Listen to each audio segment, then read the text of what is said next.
Historiquement, la manière de toucher un annonceur local, c'était par l'édition, principalement via page jaune, je dirais avant que Google arrive sur ce marché, principalement via page jaune avec l'édition d'annuaire papier et l'édition de site internet, avec une marque extrêmement forte, déjà très installée, et une force de vente déjà amortie en région, ce qui constituait une barrière à l'entrée compliquée pour tous les concurrents.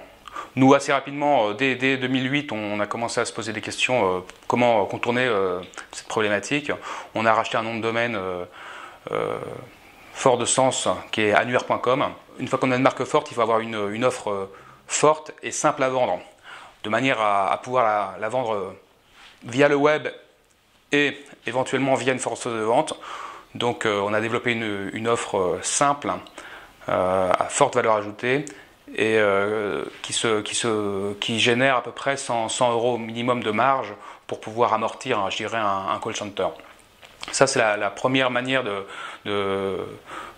d'aborder le marché du local via l'édition de manière traditionnelle. Ensuite, il y a une manière plus technologique, et donc là, c'est, je dirais, la partie géodata et hyperlocale qui rentre en jeu, sur lequel on travaille également via notre technologie et notre ad server.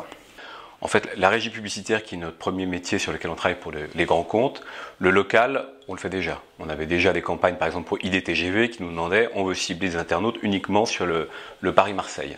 Donc ça, on est capable de le faire aujourd'hui. Et le vrai enjeu, c'est d'être capable d'amener cette technologie à des tout petits annonceurs. Et pour le faire, il faut donc être capable d'être hyper local. Et dès qu'on est au-delà du département, on cible des prospects au-delà du département, c'est-à-dire au niveau d'une ville ou d'un quartier, là il y a énormément de déperdition. Donc tout l'enjeu, ça va être de mettre ces technologies d'adresse IP qu'on utilise en local, qu'on sait faire aujourd'hui, et de le croiser avec des datas qui vont nous permettre d'être vraiment très fins et de permettre à un fleuriste, à un cordonnier, de faire une campagne aussi bien que la SNCF. Ça, c'est le premier enjeu, et on le maîtrise déjà aujourd'hui parce qu'on a je dirais, des technologies similaires qu'on utilise pour le retargeting. On est capable, pour un tout petit annonceur, d'aller chercher des gens qui sont déjà venus sur son site. Mais demain, pour aller chercher des prospects, c'est pas uniquement le fait d'être hyper local qui est l'enjeu, c'est aussi la capacité d'utiliser aujourd'hui tous les outils qui sont sur le marché.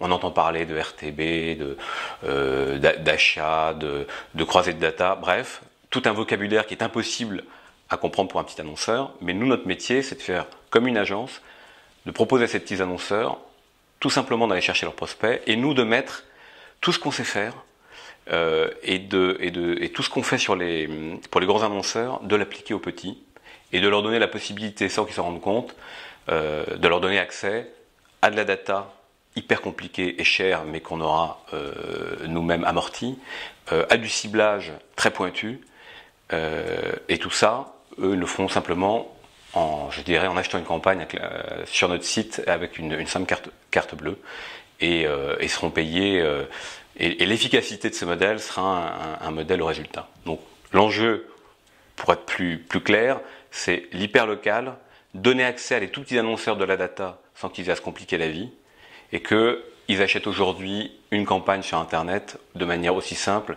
qu'ils puissent acheter un prospectus ou faire une campagne locale via le papier.